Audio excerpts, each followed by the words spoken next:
Bartol Magprobe solenoid valve and relay tester.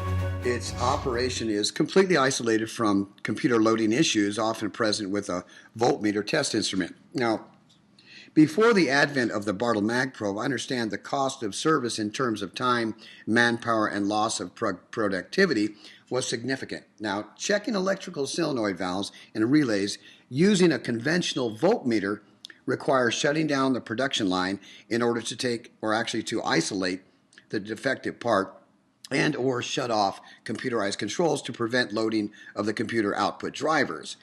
I keep bringing this up because I wanted to ask how many production lines are dependent on computer drivers these days? Well, I would say probably Just a ballpark. about 80 to 90%. It's really high, extremely high, and to troubleshoot those is really a big effort to do that.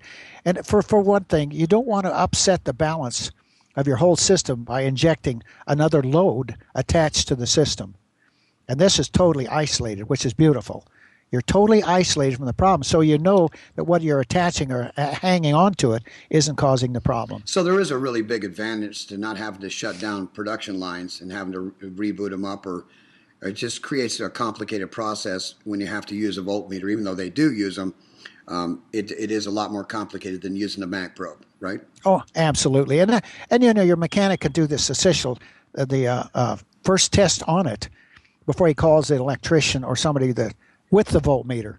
He has nothing but the Magprobe. He can do that. Now, that's being done in many of the manufacturing processes now, including robotics, where they building cars or what. We just ship to some of the automotive manufacturing companies now, and they check their robotics with it, with their little motors that drive on the robotic arms. So basically, it's going to take a lot of load off the electronics technicians out there that are responsible doing all the testing right now. So if you have that many more mechanics than technicians, they could actually isolate the problem and just call the technician when it needs to be replaced. Am I right?